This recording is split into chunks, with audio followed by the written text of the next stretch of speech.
ఓం శాంతి. ఈరోజు మురళి 16 నవంబర్ 2024. బాబా చెప్తున్నారు, మధురమైన పిల్లల్లారా, మీకు ఆత్మీక నైపుణ్యం నేర్పించేందుకు తండ్రి వచ్చారు.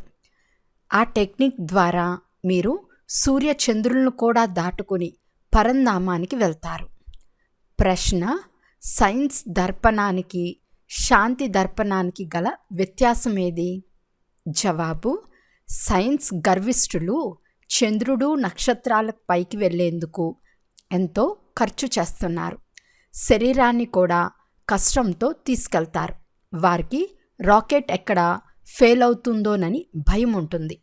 పిల్లలైన మీరు శాంతి గర్విష్ఠులు. చిల్లి గవ్వ ఖర్చు కూడా లేకుండా సూర్య చంద్రులను కూడా దాటుకుని మూలవతనానికి వెళ్ళిపోతారు. మీకు ఏ భయమూ లేదు, ఎందుకంటే మీరు శరీరాన్ని ఇక్కడే వదిలి వెళ్తారు. ఓం శాంతి. ఆత్మీక తండ్రి కూర్చుని ఆత్మీక పిల్లలకు అర్థం చేయిస్తున్నారు. సైన్స్ వారు చంద్రుని పైకి వెళ్లేందుకు ప్రయత్నం చేస్తూ ఉన్నారని పిల్లలు వింటూనే ఉంటారు. కానీ వారు కేవలం చంద్రుని వరకు మాత్రమే వెళ్లేందుకు ప్రయత్నం చేస్తారు. ఎంతో ఖర్చు చేస్తున్నారు. పైకి వెళ్ళటంలో చాలా భయం ఉంటుంది. మేమెక్కడి నివాసులమని మీరే ఆలోచించండి. వారైతే చంద్రుని వైపు వెళ్తారు. మీరు సూర్య చంద్రుల కంటే దూరంగా మూలవతనానికి వెళ్తారు. పైకి వెళ్ళి వస్తే వారికి చాలా లాభం వస్తుంది. పైన ప్రదక్షిణాలు చేసి వస్తే వారికి లక్షల బహుమతులు లభిస్తాయి. శరీరంను రిస్క్ తీసుకువెళ్తారు. వారు సైన్స్ గర్విష్ఠులు. మీ వద్ద సైలెన్స్ గర్వం ఉంది. ఆత్మలైన మనం మనశ్శాంతి ధామానికి బ్రహ్మాండంలోకి వెళ్తామని మీకు తెలుసు. ఆత్మయే అన్ని పనులు చేస్తుంది. వారి ఆత్మలు కూడా వారి శరీరాలతో పాటు పైకి వెళ్తాయి. చాలా అపాయకరం. భయపడతారు కూడా. పైనుండి క్రింద పడితే ప్రాణం పోతుంది. అవన్నీ భౌతికమైన కళలు. మీకు తండ్రి ఆత్మీక కళను నేర్పిస్తారు. ఈ కళ నేర్చుకుంటే మీకు చాలా పెద్ద బహుమతి లభిస్తుంది. 21 జన్మలకు నెంబర్ వార్ పురుషార్థానుసారం బహుమతి లభిస్తుంది. ఈ రోజుల్లో ప్రభుత్వం లాటరీలు కూడా ప్రవేశపెడుతోంది. ఈ తండ్రి మీకు బహుమతినిస్తారు. అంతేకాక ఇంకా ఏం నేర్పిస్తారు? మిమ్మల్ని మీ ఇంటికి అత్యంత పైకి తీసుకెళ్తారు. మన ఇల్లు ఎక్కడ ఉందో ఇప్పుడు మీకు గుర్తుకు వస్తుంది కదా. అంతేకాక మనం పోగొట్టుకున్న రాజ్యం కూడా జ్ఞాపకం వస్తుంది కదా. అదెక్కడ ఉంది? రావణుడు లాక్కున్నాడు. ఇప్పుడు మళ్ళీ మనం మన అసలు ఇంటికి కూడా వెళ్తాం. అంతేకాక రాజ్యం కూడా పొందుకుంటాం. మన ఇల్లు ముక్తిధామం. ఇదెవ్వరికీ తెలియదు. ఇప్పుడు పిల్లలైన మీకు నేర్పించేందుకు తండ్రి ఎక్కడి నుండి వస్తున్నారో చూడండి. ఎంత దూరం నుండి వస్తున్నారు. ఆత్మ కూడా రాకెట్. వారు పైకి పోయి చంద్రునిలో ఏముందో, నక్షత్రాల్లో ఏముందో చూడాలనుకుంటారు. కానీ ఇవన్నీ ఈ నాటక రంగానికి కాంతినిచ్చే లైట్లు అని పిల్లలైన మీకు తెలుసు. స్టేజ్కి లైట్లు వేసినట్లు ఇవి లైట్లు మాత్రమే. మ్యూజియంలో కూడా మీరు సీరియల్ సెట్లు వేస్తారు కదా. ఇదేమో అనంతమైన ప్రపంచం. ఇందులో ఈ సూర్యచంద్రులు నక్షత్రాలు కాంతినిచ్చేవి. మానవులు ఈ సూర్యచంద్రులను దేవతలని భావిస్తారు. కానీ అవి దేవతలు కానే కాదు. ఆ తండ్రి వచ్చి మానవులైన మనల్ని దేవతలుగా ఎలా తయారు చేస్తున్నారో ఇప్పుడు మీరు అర్థం చేసుకున్నారు. వీరు జ్ఞాన సూర్యులు, జ్ఞాన చంద్రుడు, జ్ఞాన అదృష్ట నక్షత్రాలు. జ్ఞానం ద్వారానే పిల్లలైన మీకు సద్గతి కలుగుతుంది. మీరు ఎంత దూరాలకు వెళ్తారు? ఆ తండ్రి వచ్చి ఇంటికి వెళ్ళే మార్గంను చూపిస్తున్నారు. తండ్రి తప్ప మరెవ్వరూ వాపస్ ఇంటికి తీసుకువెళ్ళలేరు. తండ్రి వచ్చి శిక్షణ ఇచ్చినప్పుడు మీరు తెలుసుకున్నారు. ఆత్మలైన మనం పవిత్రమైనప్పుడు మాత్రమే మన ఇంటికి వెళ్ళగలమని కూడా తెలుసుకున్నారు. యోగ బలం ద్వారా లేక శిక్షలను అనుభవించి పవిత్రులుగా అవ్వాలి. తండ్రిని ఎంత స్మృతి చేస్తారో మీరు అంత పావనమవుతారని తండ్రి అర్థం చేయిస్తున్నారు. స్మృతి చేయకుంటే పతితులుగానే ఉండిపోతారు. ఆ తర్వాత చాలా శిక్షలు అనుభవించవలసి వస్తుంది. అంతేకాక పదవి కూడా తగ్గిపోతుంది. మీరు ఈ విధంగా ఇంటికి వెళ్ళగలరని ఆ తండ్రి స్వయంగా కూర్చుని అర్థం చేయిస్తున్నారు. బ్రహ్మాండము అనగా ఏమిటో, సూక్ష్మవతనం అంటే ఏమిటో కొద్దిగా కూడా తెలియదు. విద్యార్థులకు మొదట తెలియదు. చదవటం మొదలైనప్పటి నుండి జ్ఞానం లభిస్తుంది. జ్ఞానం కూడా కొందరికి ఎక్కువగా, కొందరికి తక్కువగా ఉంటుంది. ICS పరీక్ష రాసిన వారిని జ్ఞాన సంపన్నులు అని అంటారు. ఇంతకంటే గొప్ప జ్ఞానం ఏది ఉండదు. ఇప్పుడు మీరు కూడా ఎంతో ఉన్నతమైన జ్ఞానంను నేర్చుకుంటున్నారు. ఆ తండ్రి మీకు పవిత్రంగా అయ్యేందుకు, పిల్లలు నన్నొక్కరినే స్మృతి చేస్తే పతితుల నుండి పావనంగా అవుతారని పావనమయ్యే యుక్తులు తెలుపుతున్నారు. వాస్తవానికి ఆత్మలైన మీరు పవిత్రంగా ఉండేవారు. పైన మన ఇంట్లో పావనంగా ఉండేవారు. మీరు సత్యుగంలో జీవన్ముక్తిలో ఉన్నప్పుడు మిగిలిన వారంతా ముక్తిధామంలో ఉంటారు. ముక్తిధామంను, జీవన ముక్తిధామంను రెండింటినీ శివాలయమని అనవచ్చు. ముక్తిలో శివబాబా కూడా ఉంటారు. పిల్లలమైన మనం కూడా ఉంటాము. ఇది అత్యంత ఉన్నతమైన ఆత్మజ్ఞానం. వారేమో మేము చంద్రుని పైకి వెళ్ళి నివసిస్తామని అంటారు. దానికై ఎంతగానో తలలు బాదుకుంటున్నారు. సాహసం చూపిస్తారు. లక్షల మైళ్ళు పైకి వెళ్ళినా వారి ఆశలు నెరవేరవు. కానీ మీ ఆశలు పూర్తవుతాయి. వారిది అసత్యమైన శారీరక గర్వం, మీది ఆత్మిక గర్వం. వారు మాయవీ సాహసాన్ని ఎంతో చూపిస్తారు. అందుకు మానవులు సంతోషంతో చప్పట్లతో అభినందనలు తెలుపుతారు. చాలా ఎక్కువగా పారితోషికం కూడా లభిస్తుంది. లభిస్తే 5-10 కోట్లు లభించవచ్చు.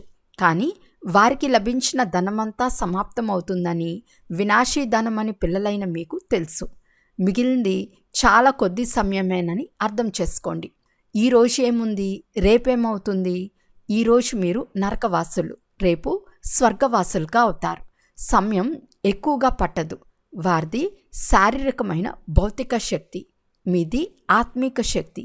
దీనిని గురించి మీకు మాత్రమే తెలుసు. శారీరక శక్తితో వారెంత దూరం వెళ్తారు? చంద్రుడు, నక్షత్రాల వరకు వెళ్తారు. యుద్ధం ప్రారంభమైపోతుంది. తర్వాత అవన్నీ సమాప్తమైపోతాయి. వారి కలలు ఇక్కడి వరకే సమాప్తమైపోతాయి. వారిది శారీరక శక్తిలో అత్యంత పెద్దది. మీది అత్యంత ఉన్నతమైన ఆత్మీక శక్తి. మీరు శాంతిధామంలోకి వెళ్తారు. దాని పేరే మధురమైన గృహం, స్వీట్ హోమ్. వారు ఎంత పైకి వెళ్తారో, మీరు ఎంత పైకి వెళ్తారో లెక్క తీయండి. మీరు ఎన్ని మైళ్ళు పైకి పోతారు? మీరెవరు? ఆత్మలు. తండ్రి చెప్తున్నారు, నేను ఎన్ని మైళ్ళు పైన ఉంటానో లెక్క వేయగలరా? వారి వద్దయితే లెక్కాచారం ఉంది. ఇన్ని మైళ్ళు పైకి వెళ్ళి మళ్ళీ క్రిందకు వచ్చామని తెలుపుతారు. చాలా జాగ్రత్తగా ఉంటారు. ఈ విధంగా దిగుతాము, ఇలా చేస్తాము అని చెప్తారు. చాలా పెద్ద శబ్దం అవుతుంది. మీది ఏ శబ్దం ఉండదు. మీరు ఎక్కడికి వెళ్తారో, ఎలా వస్తారో ఎవ్వరికీ తెలియదు. మీకు ఏ బహుమతి లభిస్తుందో కూడా మీకే తెలుసు. ఇది అద్భుతమైనది. బాబా గొప్పతనం ఎవ్వరికీ తెలియదు. ఇదేమి కొత్త విషయం కాదని మీరంటారు. ప్రతి 5000 సంవత్సరాల తర్వాత వారు అభ్యాసం చేస్తూనే ఉంటారు. మీకు ఈ సృష్టి అనే నాటకంలో ఆది, మధ్యాంతాలు, దాని వ్యవధి మొదలైనవన్నీ బాగా తెలుసు. కావున మీకు ఆంతరిక నశ ఉండాలి. బాబా మనకు ఎంత గొప్ప జ్ఞానం నేర్పిస్తున్నారు. చాలా శ్రేష్టమైన పురుషార్థం చేయిస్తున్నారు. మళ్ళీ కూడా చేస్తారు. ఈ విషయాలన్నీ ఇతరులెవ్వరికీ తెలియదు. తండ్రి గుప్తంగా ఉన్నారు. మీకు ప్రతిరోజు ఎంతగానో అర్థం చేయిస్తారు. మీకెంత జ్ఞానం ఇస్తున్నారు? వారు హద్దు వరకు మాత్రమే వెళ్తారు. మీరు బేహద్దులోకి వెళ్తారు. వారు చంద్రుని వరకు వెళ్తారు. అవి పెద్ద పెద్ద బల్బులు, ఇంకేమీ కాదు. వారికి భూమి చాలా చిన్నదిగా కనిపిస్తుంది. వారి భౌతిక జ్ఞానానికి, మీ ఆత్మీక జ్ఞానానికి ఎంత వ్యత్యాసం ఉంది? మీ ఆత్మ ఎంత సూక్ష్మమైనది, కానీ రాకెట్ కంటే తీక్ష్ణమైనది. ఆత్మలు పైనే ఉంటాయి. నాటకంలో పాత్ర చేసేందుకు మళ్ళీ వస్తాయి. వారు కూడా సుప్రీం ఆత్మ. కానీ వారిని ఎలా పూజించాలి? భక్తి కూడా తప్పకుండా జరగాల్సిందే. బాబా అర్థం చేయించారు. అర్ధకల్పం జ్ఞానం పగలు, అర్ధకల్పం భక్తి రాత్రి. ఇప్పుడు సంగం యుగంలో మీరు జ్ఞానం తీసుకుంటున్నారు. సత్యుగంలో అయితే జ్ఞానమే ఉండదు. అందుకే దీన్ని పురుషోత్తమ సంగం యుగమని అంటారు. అందరినీ ఉత్తమ పురుషులుగా చేస్తారు. మీ ఆత్మ ఎంతో దూరాలకు వెళ్తుంది. మీకు ఖుషి ఉంది కదా. వారి వారి కళలు చూపిస్తే వారికి చాలా ధనం లభిస్తుంది. ఎంత లభించినా అదేమీ వెంట రాదని మీకు తెలుసు. ఇప్పుడు అందరూ మరణించాల్సిందే, అంతా సమాప్తమైపోతుంది. ఇప్పుడు మీకెంత విలువైన రత్నాలు లభిస్తాయి? దాన్ని విలువను ఎవ్వరూ కట్టలేరు. ఒక్కొక్క వాక్యం లక్షల రూపాయల విలువ గలది. ఎంతో కాలం నుండి మీరు వింటూనే వస్తున్నారు. గీతలో ఎంత విలువైన జ్ఞానం ఉంది! ఈ ఒక్క గీత మాత్రమే అత్యంత విలువైనది. శ్రీమద్ భగవద్గీత సర్వశాస్త్రములకు శిరోమణి. వారు భలే పఠిస్తారు, కానీ అర్థం ఏమాత్రమూ తెలియదు. గీత చదివితే ఏమవుతుంది? నన్ను స్మృతి చేస్తే మీరు పావనంగా అవుతారని ఆ తండ్రి ఇప్పుడు చెప్తున్నారు. వారు భలే గీతను పఠిస్తారు, కానీ తండ్రితో ఒక్కరికి కూడా యోగం లేదు. వారు ఆ తండ్రినే సర్వవ్యాపి అని అంటారు. పవిత్రంగా కూడా అవ్వలేరు. ఈ లక్ష్మీనారాయణల చిత్రం మీ ముందు ఉంది. వీరిని దేవతలని అంటారు, ఎందుకంటే వారిలో దైవీ గుణాలున్నాయి. ఆత్మలైన మమ్మల్ని అందరినీ పవిత్రంగా చేస్తారు. అందరూ ఇంటికి వెళ్ళాలి. నూతన ప్రపంచంలో అయితే ఇంతమంది మనుషులుండరు. మిగిలిన ఆత్మలంతా ఇంటికి వెళ్ళవలసి ఉంటుంది. మీకు ఈ తండ్రి అద్భుతమైన జ్ఞానంను ఇస్తారు. దీనివల్ల మీరు మానవుల నుండి దేవతలుగా చాలా ఉన్నతమైన వారిగా అవుతారు. అటువంటి చదువుపై ఎంత గమనం ఉంచాలి? కల్పక్రితం ఎవరు ఎంత గమనం ఉంచారో ఇప్పుడు కూడా అలాగే ఉంచుతూ ఉంటారని కూడా మీకు తెలుసు. అన్ని విషయాలు తెలుస్తూ ఉంటాయి. తండ్రి సేవా సమాచారం విని సంతోషపడతారు కూడా. తండ్రికి ఎప్పుడూ ఉత్తరం కూడా రాయరు. అందువలన వారి బుద్ధియోగం ఎక్కడో రాయి రెప్పలపై ఉందని భావిస్తారు. దేహాభిమానంలోనికి వచ్చి తండ్రిని మర్చిపోతారు. లేకుంటే ప్రేమించి వివాహం చేసుకుంటే వారి మధ్య పరస్పరం ఎంత ప్రేమ ఉంటుందో ఆలోచించండి. కొంతమంది ఆలోచనలు మారిపోతూ ఉంటాయి. వివాహమాడిన స్త్రీని చంపను కూడా చంపుతారు. మీది కూడా వారితో ప్రేమ వివాహం. తండ్రి వచ్చి మీకు తన పరిచయంనిస్తారు. మీకు పరిచయం కూడా తెలియదు. తండ్రి అయితే రావాల్సి వస్తుంది. ఈ ప్రపంచం పాతదైనప్పుడు తండ్రి వస్తారు. పాతదాన్ని క్రొత్తదిగా చేసేందుకు తప్పకుండా ఈ సంగం యుగంలోనే వస్తారు. నూతన ప్రపంచాన్ని స్థాపన చేయటం తండ్రి కర్తవ్యం. మిమ్మల్ని స్వర్గానికి అధికారులుగా చేస్తారు. కనుక అటువంటి తండ్రిని ఎంతగా ప్రేమించాలి? బాబా మేము మర్చిపోతామని ఎందుకంటారు? ఎంత ఉన్నతాతి ఉన్నతమైన తండ్రి! ఇంతకంటే ఉన్నతమైన వారు లేనేలేరు. మానవులు ముక్తి కొరకు ఎన్నో ఉపాయాలు చేసి తలలు బాదుకుంటూ ఉంటారు. ఎంతో అసత్యం, మోసం నడుస్తూ ఉంది. మహర్షి మొదలైన వారికి ఎంతో పేరు ప్రఖ్యాతులు ఉన్నాయి. వారికి ప్రభుత్వం వారు 10-20 ఎకరాల భూమిని ఇస్తారు. అలాగని ప్రభుత్వం ధార్మికం కాదని కాదు. మినిస్టర్లు కొంతమంది ధార్మికంగా, కొంతమంది అధార్మికంగా ఉంటారు. కొంతమంది ధర్మంను ఒప్పుకోరు. రిలీజియన్ ఈజ్ మైట్ అని అంటారు. మతమే శక్తి అని అంటారు. క్రైస్తవుల్లో శక్తి ఉండేది కదా, భారతదేశం అంతటినీ మింగేసింది. ఇప్పుడు భారతదేశంలో ఏ శక్తి లేదు. ఎన్నో కొట్లాట్లు, మారణ హోమాలు జరుగుతున్నాయి. అదే భారతదేశం ఎలా ఉండేది? తండ్రి ఎప్పుడు ఎలా వస్తారో ఎవ్వరికీ తెలియదు. మగధ దేశంలో వస్తారని మీకు తెలుసు. అక్కడ మొసళ్ళు ఉంటాయి. మానవులన్నీ తినేవారిగా ఉన్నారు. అందరికంటే ఎక్కువ వైష్ణవుగా భారతదేశమే ఉండేది. ఇది వైష్ణవ రాజ్యం కదా. ఆ మహాన్ పవిత్ర దేవతలెక్కడా? ఈరోజు అన్నీ తినేవారెక్కడా? మనుషులు కూడా చంపేవారిగా అయిపోతారు. దేనికి పనికిరాని వారిగా అవుతున్నారు. భారతదేశానికి ఏ గతి పట్టింది? ఇప్పుడు మీకు రహస్యాలన్నీ అర్థం చేయిస్తున్నారు. పైనుండి క్రింద వరకు పూర్తి జ్ఞానం ఇస్తున్నారు. మొట్టమొదట మీరే ఈ భూమిపైకి వస్తారు. ఆ తర్వాత మనుషులు వృద్ధి చెందుతారు. ఇక కొద్ది సమయంలో హాహాకారాలు అవుతాయి. తర్వాత అమ్మో అయ్యో అంటూ ఉంటారు. స్వర్గంలో ఎంత సుఖముంటుందో చూడండి. ఇది లక్ష్యంకు గుర్తు. ఇవన్నీ పిల్లలైన మీరు ధారణ కూడా చేయాలి. ఇది ఎంతో గొప్ప చదువు. తండ్రి చాలా స్పష్టం చేసి అర్థం చేయిస్తున్నారు. మాల రహస్యంను కూడా అర్థం చేయించారు. మాలపై భాగంలో పుష్పం శివబాబా, తర్వాత జంట పూసలు ప్రవృత్తి మార్గం కదా. నివృత్తి మార్గం వారికైతే మాల తిప్పే అనుమతి లేదు. ఇది దేవతల మాల. వారు రాజ్యం ఎలా పొందుకున్నారు? మీలో కూడా నెంబర్ వారుగా ఉన్నారు. మీరు వస్తే ఇతరులెవ్వరూ అర్థం చేయించలేని విషయాలు తెలుపుతామని భయపడకుండా చెప్తారు. శివబాబాకు తప్ప ఇంకెవ్వరికీ తెలియదు. దేవతలకు ఈ రాజయోగంను ఎవరు నేర్పించారు? కూర్చుని చాలా రసవత్తరంగా అర్థం చేయించాలి. 84 జన్మలు ఎలా తీసుకుంటారు?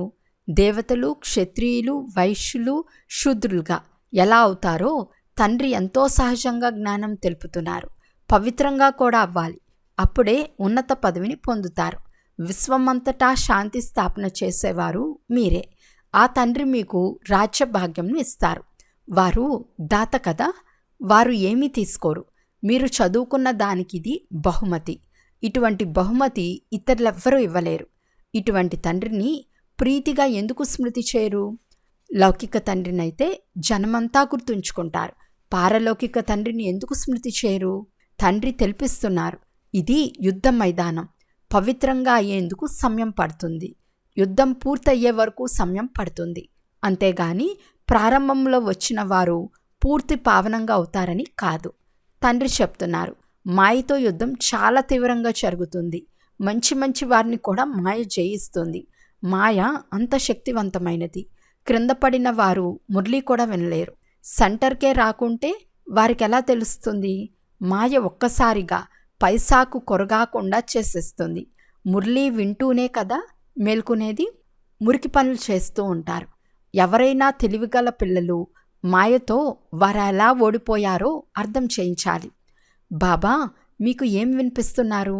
మళ్ళీ మీరు ఎక్కడికి వెళ్తున్నారు? మాయ ఎవరైనా తింటూ ఉందని గమనిస్తే వారిని రక్షించేందుకు ప్రయత్నించాలి. మాయ పూర్తిగా మింగేయకుండా చూడాలి. మళ్ళీ వారు మేల్కోవాలి. లేకుంటే ఉన్నత పదవి పొందలేరు. సద్గురువును నిందల పాలు చేస్తారు. అచ్చా, మధురాతి మధురమైన అపురూపమైన పిల్లలకు మాతాపిత బాప్దాదాల ప్రియస్మృతులు మరియు గుడ్ మార్నింగ్. ఆత్మీక పిల్లలకు ఆత్మీక తండ్రి నమస్తే. ఆత్మీక తండ్రికి ఆత్మీక పిల్లల యొక్క ప్రియస్మృతులు మరియు నమస్తే నమస్తే నమస్తే. ధారణ కొరకు ముఖ్య సారం. ఫస్ట్ పాయింట్, తండ్రి ద్వారా శాంతిగా ఉండే కళను నేర్చుకొని ఈ హద్దు ప్రపంచంను దాటి బేహద్దులోకి వెళ్ళాలి. ఆ తండ్రి మనకు ఎంత అద్భుతమైన జ్ఞానంనిచ్చి ఎంతో గొప్ప బహుమతినిస్తున్నారు అనే నశ ఉండాలి. సెకండ్ పాయింట్, నిర్భయంగా చాలా రసవత్తరంగా సేవ చేయాలి. మాయతో చేసే యుద్ధంలో శక్తివంతులై విజయం పొందుకోవాలి. మురళి విని సుజాగృతమై ఉండాలి. అందరినీ జాగృతం చేయాలి.